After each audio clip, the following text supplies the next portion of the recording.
Hi, after 60, your body doesn't need punishment.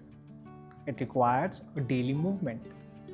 So herein I am showing some simple mobility drills which will be gentle, simple and most importantly which you can do consistently. So let's see what are these movements.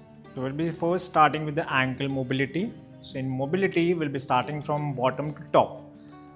तो सबसे पहले we'll starting with ankle. तो ankle clock anti clock rotations, ठीक है, जिसके repetitions आप करोगे 10 each side. अगर रोटेशन कंफर्टेबल नहीं हो रहा तो आई विल सजेस्ट कि आप बैठ जाओ, लेग ऊपर फोल्ड करो, उसके बाद हाथों से जेंटली आप रोटेशनल उसको पहले सिखाओ. ओके, कई बार ये थोड़ा सा रिजिड हो जाता है या फिर मूव नहीं कर पाता. You can start doing it slowly by this, or else you can hold your knee and then you can move. इसमें से जो भी स्टार्टिंग में आपको बेटर लगेगा उससे आप स्टार्ट कर सकते हो. तो clockwise, anti clockwise 10-10 each. Okay. Then the next one will be going with ankle plantar flexion and dorsiflexion. तो मतलब आप इसको लिफ्ट करो, then down and up. Main motive हमारा मोबिलिटी में अभी है कि जॉइंट के जितने भी रोटेशन या फिर जो भी एंगल पे जॉइंट मूव कर सकता है उस डायरेक्शंस में उसको आप मूव करोगे. ठीक है, best possible way, maximum range. Up and down होने के बाद will be going for eversion and inversion, मतलब कि लेफ्ट एंड राइट. इसके भी 10-10 ईच साइड. सारे मोबिलिटी एक्सरसाइज के हम सिंगल सेट ही करने वाले हैं. इसको आप डे पे 1 या ट्वाइस या थ्राइस भी रिपीट कर सकते हो इन अ डे. देन एंकल होने के बाद will be going forward for the knee. अभी नी पे क्या करना है आपको, रिमेंबर नी का जॉइंट हिंज जॉइंट है, तो जो सिर्फ आपको फ्लेक्शन और एक्सटेंशन मतलब कि ओपन एंड क्लोज यही एक्शन प्रोवाइड करता. तो इस पे आप रोटेशनल एक्टिविटी ऐड मत करो.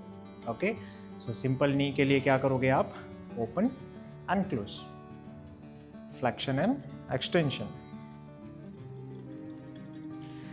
देन इसके भी सेम 10 रेपिटेशन. नी होने के बाद will be coming upwards for the hip.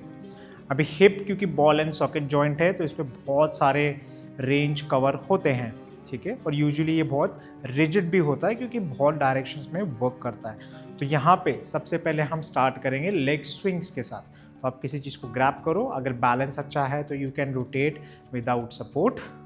अगर बैलेंस उतना परफेक्ट नहीं आ रहा तो hold it something, grab something and you will go for forward and backward. यहाँ पे नी ओपन क्लोज नहीं करना, रिमेंबर सिर्फ hip, that's it. Again 10-10 each side. और इसी के अंदर हम will go forward for side base. Side base करते समय पैरों को यहाँ पे आके रोकना नहीं है आपने.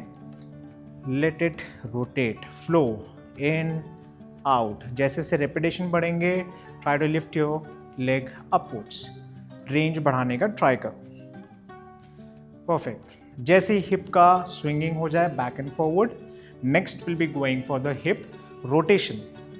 रोटेशन के लिए आप ध्यान से देखो, पहले नी आप ओपन करोगे साइडवेज, आपको बॉडी रोटेट नहीं करना.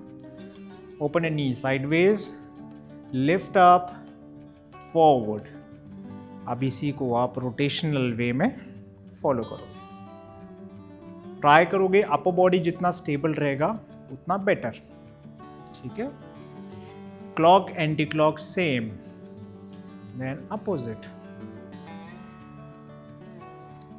बैलेंस चाहिए तो किसी चीज़ को आप होल्ड कर सकते हो. बैलेंस अच्छा रहेगा, इसको चैलेंजिंग करना है तो without support. Done, hip is done, swing, hand rotation. Next one is trunk rotation. Trunk rotation में भी यहाँ पे आप जाओगे, होल्ड इट, आपका हाथ ऊपर. अगर ये पोजीशन कंफर्टेबल है तो आप ग्राउंड पे जा सकते हो. किसी किसी का नी बहुत टेंडर रहता है, तो टेंडर रहने की वजह से आप जैसे ग्राउंड पे नी रखते हो वो पेन करता है. उस केस में आप सपोर्ट ले सकते हो, जैसे यहाँ पे मैं दिखा रहा हूँ. अभी यहाँ पे आने के बाद will be going for the trunk rotations. Elbow to elbow and rotate upwards. जब आप ऊपर रोटेट करोगे तो मेक श्योर आप एल्बो को फॉलो करो। Try to achieve maximum range. इसके लिए आप करोगे 10 repetition.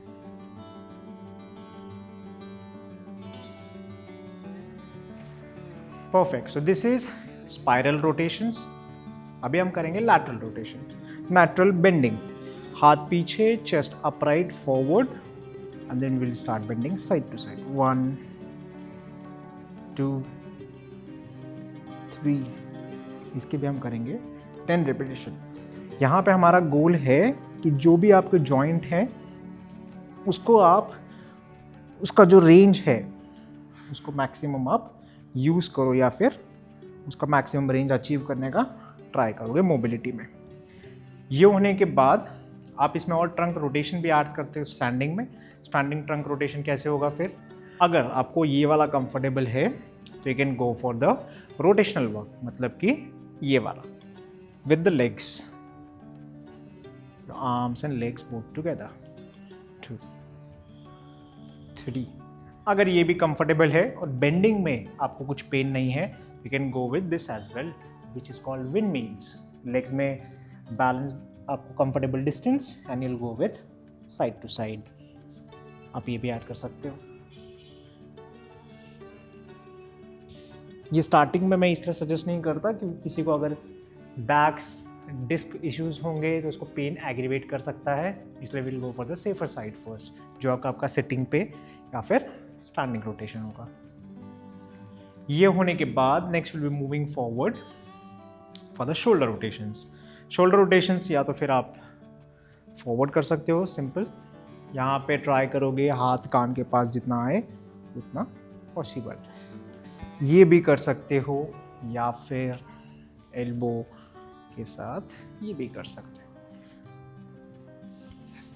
Clock anti clock both, दोनों तरफ आपको रोटेट करना है। Okay, once you are done with shoulder then you can go with the neck. Neck में there is no rotation, so सिर्फ sideways bending। 1 2 3 4, then up and down 1 2 3 4, and then left and right 1, look right, look left।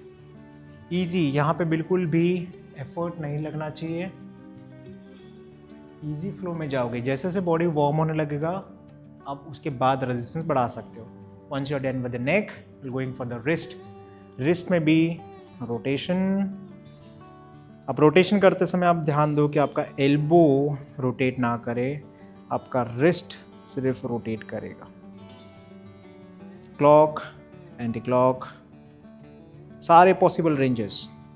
Then wrist में और क्या क्या हो सकता है देखो, अप एंड डाउन, और रिस्ट क्या क्या मोशन कर सकता है, movement. Then this is in and out.